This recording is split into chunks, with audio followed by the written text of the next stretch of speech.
नी सा गा पानी पानी गा पा पद पद गा नी सा नी सा गा पानी पानी गा पा पद पद गा नी सा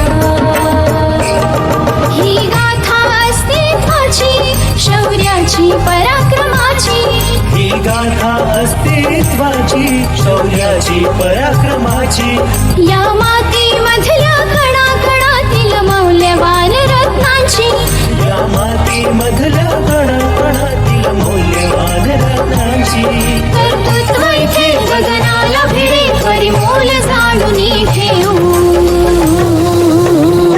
व्यक्तिविशेष नमस्कार. Radio MPSC Guru spreading the knowledge powered by spectrum अकॅडमीमध्ये मी शीतल पाटील आपल्या सर्वांचे आजच्या विशेष सत्रात पुनश्च एकदा सहर्ष स्वागत करते. हर एक बात पे कहते हो तुम कि तू क्या है, हर एक बात पे कहते हो तुम कि तू क्या है, तुम ही कहो कि ये अंदाजे गुफ्तगू क्या है. वाह, अशा शब्दात शायरीने सर्वांचं मन जिंकून घेणारे उर्दू आणि पारसी भाषामधील प्रसिद्ध कवी आणि लेखक मिर्झा अब्दुल्लाह बेग खान म्हणजेच मिर्झा गालिब हे केवळ हिंदुस्थानचेच नाही तर जगातील एक लोकप्रिय शायर आहेत. त्यांचे स्थान खूप वरचे आहे. मिर्झा गालिब यांचा जन्म 27 डिसेंबर 1997 साली झाला होता. गालिब यांच्या शायरीचा वापर लोक रोजच्या आयुष्यात किंवा त्यांच्या बोलीभाषेत करताना दिसतात. गालिब फारसी भाषेतही शायरी करायचे, पण ते मुख्यतः उर्दू भाषेतील शायरीसाठी प्रसिद्ध आहेत. गालिब यांच्या गझलला फक्त प्रेमाच्या संदर्भात पाहिलं जायचं, पण त्यांनी जीवन दर्शन आणि त्यांचे रहस्य उत्तमरित्या दाखवले आहे. हुई मुद्दत की गालिब मर गया पर याद आता है, वो हर एक बात पर कहना कि यूं होता तो क्या होता. क्या बात है. हुई मुद्दत की गालिब मर गया पर याद आता है, वो हर एक बात पर कहना कि यूं होता तो क्या होता. मित्रांनो, वयाच्या 7व्या वर्षी ते पहिल्यांदा दिल्लीला गेले. लग्न झाल्यावर ते दिल्लीतच स्थायिक झाले आणि अखेरपर्यंत ते तेथेच राहिले. त्या काळात दिल्ली शहर विविध घडामोडींचे केंद्रस्थान होते. येथे गालिब विविध क्षेत्रातील महत्त्वाच्या आणि कुशल व्यक्तींना भेटले. यामधील अनेकांशी त्यांची मैत्री अखेरपर्यंत टिकून राहिली. गालिब आर्थिक विवंचनेच्या काळातून जात असतानाच मुघल सम्राट बहादूर शाह जफर याने त्यांच्याकडे वार्षिक 600 रुपये मानधनावर तैमूर राजघराण्याचा इतिहास लिहिण्याचे काम सोपवले. 1850च्या सुरुवातीला बहादूर शाह दुसरा त्यांच्या दरबारी राजकवी म्हणून त्यांची नेमणूक झाली. गालिब यांनी उर्दू आणि फारसी या दोन्हीही भाषेत साहित्य निर्मिती केली.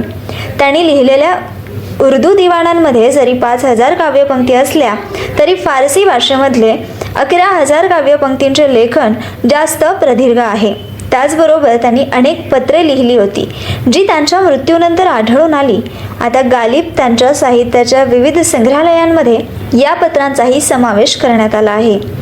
पंच अहंग, फारसी व्याकरण आणि शब्दसंग्रह, त्यांच्या निवडक कविता आणि पत्रांचा संग्रह म्हणजेच पंच अहंग. मिहर ई निमरोज, मुघल घराण्याच्या साहित्याचा पहिला खंड. तसेच दास्तानबो, उठावाच्या वेळी दिल्लीत झालेल्या घडामोडी आणि काटी बुरहानी, फारसी शब्दकोश बुरहान ई काटीवरील टीका या गालिब यांच्या फारसी भाषेतील काही महत्त्वपूर्ण साहित्यकृती आहेत.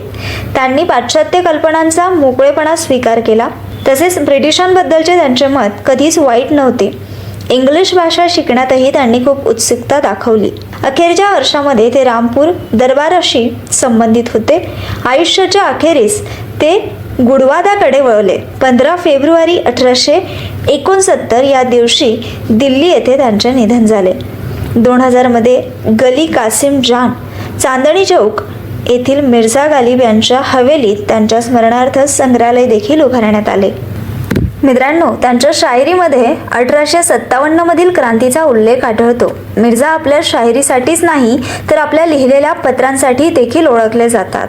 हमको मालूम है जन्नत की हकीकत, हमको मालूम है जन्नत की हकीकत, लेकिन दिल खुश रखने को गालिब ये ख्याल अच्छा है. मिर्झा गालिब यांचा मृत्यू 15 जानेवारी 1869 मध्ये झाला.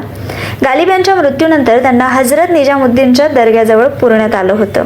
इश्क पर जोर नहीं है ये वो आतिश गालिब, इश्क पर जोर नहीं है वो आतिश गालिब कि लगाए न लगे और बुझाए न बुझे. गल्ली कासिम जान बिल्ली मारान चांदणी चौक येथे गालिब राहत होते. त्या ठिकाणी आता गालिब मेमोरियल बनवण्यात आले आहे. त्या ठिकाणी त्यांच्या अनेक वस्तू देखील ठेवण्यात आलेल्या आहे. तुम ना आए तो क्या सहर ना हुई, तुम ना आए तो क्या सहर ना हुई, हाँ मगर चैन से बसर ना हुई. मेरा नाला सुना जमाने ने एक तुम हो जिसे खबर ना हुई. मिर्झा गालिब यांच्या जीवनावर आधारित 1954 मध्ये मिर्झा गालिब नावाचा चित्रपट देखील बनला होता. प्रसिद्ध गीतकार गुलजार यांनी 1988 मध्ये मिर्झा गालिब नावाची एक टीव्ही सिरियल बनवली होती. जला है जिस्म जहाँ दिल भी जल गया होगा, कुरेदते हो जो अब राख जुस्तजू क्या है. जला है जिस्म जहाँ दिल भी जल गया होगा, कुरेदते हो जो राख अब जुस्तजू क्या है. अशा शब्दात माणसाचं नवचैतन्य निर्माण करणारी शायरी त्यांनी एकापेक्षा एक शायरी आपल्यासमोर त्यांनी दिली. तर अशा मिर्झा गालिब यांना त्यांच्या स्मृतिदिनी पुनश्च एकदा त्रिवार वंदन करून आजच्या सत्रात सरते शेवटी त्यांच्या एक उत्कृष्ट शायरीसोबत मी आपणा सर्वांची रजा घेते. हजारों ख्वाहिशें ऐसी कि हर ख्वाहिश पर दम निकले, हजारों ख्वाहिशें ऐसी कि हर ख्वाहिश पर दम निकले, बहुत निकले मेरे अरमान लेकिन फिर भी कम निकले, बहुत निकले मेरे अरमान लेकिन फिर भी बहुत कम निकले. तर मित्रांनो, आज इथेच थांबूया. पुन्हा भेटू नवीन विषयासोबत. तोपर्यंत ऐकत राहा radio MPSC Guru, spreading the knowledge, powered by spectrum academy. Company सुरू केली होती. ती आज जगातील सर्वात प्रभावशाली आणि महाबलाढ्य सॉफ्टवेअर कंपन्यांमध्ये गणली